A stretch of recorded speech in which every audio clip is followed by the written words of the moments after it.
अस्सलाम वालेकुम dear students. आज हम एरोमेटिक हाइड्रोकार्बन का जो इंट्रोडक्शन है उसकी बात करने जा रहे हैं। हम सीखेंगे एरोमेटिक हाइड्रोकार्बन्स का आगाज़ कब हुआ, एरोमेटिक हाइड्रोकार्बन हमारे पास हैं क्या, एरोमेटिक हाइड्रोकार्बन की एग्जांपल क्या है और एरोमेटिक हाइड्रोकार्बन की जो क्लासिफिकेशन है उसकी बात करेंगे।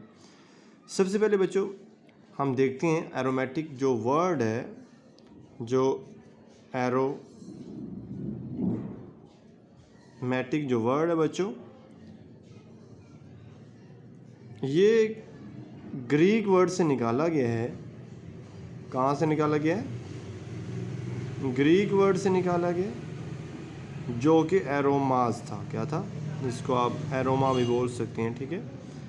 एरोमा का मतलब था फ्रेगरेंस। क्या था? फ्रेगरेंस। बच्चों ये समझा जाता था पहले, ये थ्योरी उन्होंने दी कि शुरू में ये उन्होंने देखा कि हम कुछ ऐसे कंपाउंड आए उनके अंदर फ्रेगरेंस थी और वो एरोमेटिक थे। इन्होंने कहा कि जितने भी एरोमेटिक कंपाउंड हैं जो हाइड्रोकार्बन हैं उनके अंदर फ्रेगरेंस होती है। लेकिन बाद में रिसर्च आई, उसमें उन्होंने कहा भाई कुछ ऐसे भी कंपाउंड होते हैं जिनमें फ्रेगरेंस नहीं होती लेकिन फिर भी वो एरोमेटिक होती हैं। फिर ये भी आया कुछ ऐसे भी हैं उनमें फ्रेगरेंस है लेकिन वो एरोमेटिक नहीं है, ठीक है। तो ये इन्होंने इसके बाद ये जो कंसेप्ट था फ्रेगरेंस वाला वो ख़त्म हो गया, लेकिन आज भी वो वर्ड का मीनिंग बताया जाता है, इसका मतलब ये था। लेकिन जो आज जो न्यू मॉडर्न जो इसकी डेफिनेशन है एरोमेटिक हाइड्रोकार्बन की, वो ये है कि ऐसे आपके ऑर्गेनिक कंपाउंड जिनमें कम से कम एक बेंजीन रिंग हो, ठीक है। कैसे आप करेंगे? दोज ऑर्गेनिक कंपाउंड which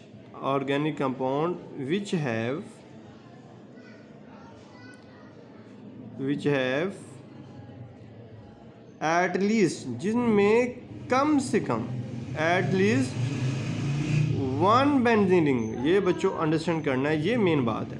ऐसे ऑर्गेनिक कंपाउंड जिनमें कम से कम एक बेंजीन रिंग मौजूद हो वो एरोमेटिक हाइड्रोकार्बन कहलाते हैं। अब इसमें देखेंगे, एक और बता दूं, एरोमेटिक जो बेंजीन है इसकी जो स्ट्रक्चर होती है बच्चों वो ये होती है, आपने याद रखना है। इसकी स्ट्रक्चर बच्चों ये है। तो अब इसमें इसका जो मॉलिक्यूलर फार्मूला होता है वो ये होता है C6H6 होता है। 6 कार्बन होते हैं, 6 हाइड्रोजन होते हैं। लेकिन जो अल्केन और अल्कीन था बच्चों, अल्काइन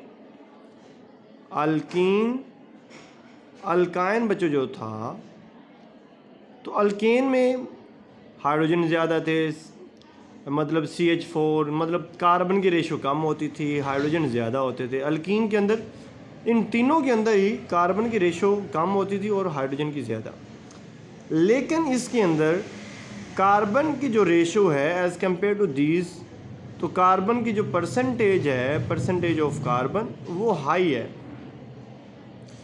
लेकिन इसमें जो हाइड्रोजन की जो परसेंटेज ऑफ हाइड्रोजन बच्चों वो लो है, ठीक है, as compared to alkene and alkyne, ठीक है। अब बच्चों ये भी देखना हमने, ये जो आपकी 6 पोजीशन है ये वाली, क्योंकि 6 कार्बन होते हैं, 6 हाइड्रोजन होते हैं, हर जगह बच्चों एक कार्बन होता है और एक हाइड्रोजन होता है। ये अंडरस्टैंड करें, कार्बन एंड हाइड्रोजन होता है। और इसमें alternates double, single and double bond होता है, ठीक है। यानी 3 इसमें डबल बॉन्ड होते हैं और 3 इसमें बच्चों सिंगल बॉन्ड होते हैं, ठीक है। ये इन्होंने कह दिया, ठीक है। तो ये बच्चों बेसिक चीज़ें थी और एरोमेटिक हाइड्रोकार्बन की थी, इसकी ओरिजिन क्या था, इसकी डेफिनेशन है। और ये अब थोड़ी सी बात करते हैं इसकी क्लासिफिकेशन की। वो बच्चों देखें, ये ऑलरेडी मैंने लिख लिया ताकि टाइम बच जाए। इसकी जो क्लासिफिकेशन, इसको 2 साइकिल में कन्वर्ट किया कि मोनोसाइक्लिक होते हैं और एक पॉलीसाइक्लिक होते हैं। मोनो वर्ड बता रहा है भाई, ये एक होता है। मोनो का मतलब क्या होता है भाई, एक होता है। मतलब ऐसे आपके ऑर्गेनिक एरोमेटिक हाइड्रोकार्बन जिसमें एक बेंजीन रिंग हो, ये देखें एक एक है, ठीक है, ये देखें ये एक है। अब इसमें जिसमें बच्चों OH लगा होता है वो फिनॉल होता है, जिसमें CH3 लगा होता है वो टोलिन होता है, ये इनके स्पेशल नेम है। जिसमें Cl लगा होता है वो क्लोरोबेंजीन होता है, जिसमें CHO ये फॉर्मालिन बेंजीन होता है, लेकिन इसके जो स्पेशल नेम है वो बेंजल्डिहाइड है।